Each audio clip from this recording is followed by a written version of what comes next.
ಅಧ್ಯಾಯದಲ್ಲಿ ದ್ರವ್ಯದ ಕಣಗಳು ಎಷ್ಟು ಚಿಕ್ಕದಾಗಿವೆ ಎಂಬುದನ್ನು ತೋರಿಸಲಿಕ್ಕೆ ಒಂದು ಪ್ರಯೋಗವನ್ನು ಮಾಡ್ತಾ ಇದ್ದೀನಿ. ಈ ಪ್ರಯೋಗವನ್ನು ಮಾಡಲಿಕ್ಕೆ ಬೇಕಾಗಿರುವಂಥ ಸಾಮಗ್ರಿಗಳು ಬೀಕರ್ ಬೇಕು, ಪೊಟ್ಯಾಷಿಯಂ ಪರ್ಮಾಂಗನೇಟ್, ನೀರು, ಸ್ಪ್ಯಾಚುಲಾ, ಫಿಲ್ಲರು ಮತ್ತು ಒಂದು ಗ್ಲಾಸ್ ರಾಡ್.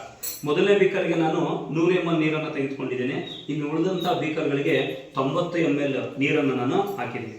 ನೆಕ್ಸ್ಟ್ ಮೊದಲನೇ ಒಂದು ಬೀಕರ್ಗೆ ಪೊಟ್ಯಾಷಿಯಂ ಪರ್ಮಾಂಗನೇಟ್ ಹರಳುಗಳನ್ನು ನಾನು ಹಾಕ್ತಾ ಇದ್ದೀನಿ. ಪೊಟ್ಯಾಷಿಯಂ ಹರಳುಗಳನ್ನು ಹಾಕಿದ ನಂತರ ಅದನ್ನು ನಾನು ಗ್ಲಾಸ್ ರಾಡಿನ ಸಹಾಯದಿಂದ ಅದನ್ನು ಮಿಕ್ಸ್ ಮಾಡ್ತಾ ಇದ್ದೀನಿ.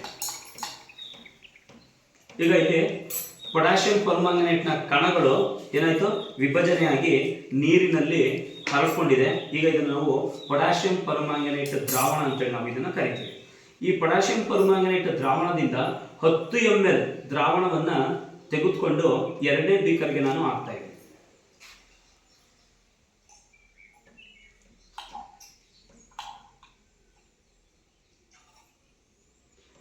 ಇದನ್ನು ಮತ್ತೆ ನಾನು ಏನು ಮಾಡ್ತಾ ಇದ್ದೀನಿ, ಮಿಕ್ಸ್ ಅನ್ನು ಮಾಡ್ತಾ ಇದ್ದೀನಿ. ನೆಕ್ಸ್ಟ್ ಎರಡನೇ ಬೀಕರ್ನಿಂದ 10 ml ನಷ್ಟು ದ್ರಾವಣವನ್ನು ತೆಗೆದುಕೊಂಡು ಮೂರನೇ ಬೀಕರ್ಗೆ ಹಾಕ್ತಾ ಇದ್ದೀನಿ.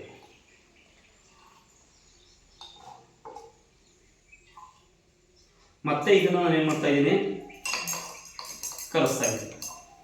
ನೆಕ್ಸ್ಟ್ ಮೂರನೇ ಬೀಕರ್ನಿಂದ 10 ml ನಷ್ಟು ದ್ರಾವಣವನ್ನು ತೆಗೆದುಕೊಂಡು ನಾಲ್ಕನೇ ಬೀಕರ್ಗೆ ಹಾಕ್ತಾ ಇದ್ದೀನಿ.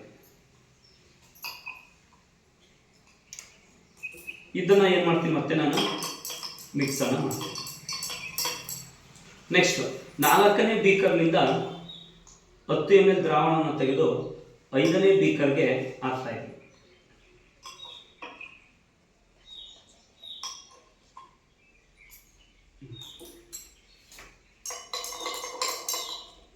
ನೋಡಿ, ಈ 5 ಬೀಕರ್ಗೆ ನಾನು ಈಗ 5 ಬೀಕರಲ್ಲಿ ಸಮ ಪ್ರಮಾಣವಾಗಿ 100 ml ನಷ್ಟು ನೀರು ಇದೆ. ಮೊದಲನೇದರಲ್ಲಿ ಏನೋ ಬಣ್ಣ ಗಾಢವಾಗಿದೆ, ಕೊನೆಯ ಬೀಕರಲ್ಲಿ ಬಣ್ಣ ಏನಾಗಿದೆ, ತಿಳಿಯಾಗಿದೆ. ಅಂದರೆ ಈ ಮೊದಲನೇ ಬೀಕರಲ್ಲಿ ಇರ್ತಕ್ಕಂಥ ಪೊಟ್ಯಾಷಿಯಂ ಪರ್ಮಾಂಗನೇಟ್ ಹರಳುಗಳು ವಿಭಜನೆ ಆಯಿತು. ಎರಡನೇದಕ್ಕಾಗ್ತೆ ಇಲ್ಲಿ ಏನಾಯಿತು, ವಿಭಜನೆ ಆಯಿತು. ಎರಡನೇದಿಂದ ಮೂರನೇದಕ್ಕಾಗ್ತೆ ಅಲ್ಲಿ ಇನ್ನೂ ವಿಭಜನೆ ಆಯಿತು. ನಾಲ್ಕನೇದರಲ್ಲೂ ವಿಭಜನೆ ಆಯಿತು. 5ನೇದರಲ್ಲೂ ಸಹ ಏನಾಯಿತು, ಕಣಗಳು ವಿಭಜನೆಯಾಗಿ ತಿಳಿ ಬಣ್ಣವನ್ನು ಹೊಂದಿದೆ. ಅಂದರೆ ಇಲ್ಲಿ ದ್ರವ್ಯದ ಕಣಗಳು ಅತ್ಯಂತ ಅತ್ಯಂತ ಅತ್ಯಂತ ಚಿಕ್ಕ ಕಣಗಳಿಂದ ಮಾಡಲ್ಪಟ್ಟಿದೆ ಅನ್ನೋದನ್ನು ಈ ಒಂದು ಪ್ರಯೋಗ ತೋರಿಸ್ತದೆ. ಈ ಪ್ರಯೋಗವನ್ನು ಮಾಡಲಿಕ್ಕೆ ಅನುಕೂಲ ಮಾಡಿಕೊಟ್ಟಂತೆ ಎಲ್ಲರಿಗೂ ಧನ್ಯವಾದ.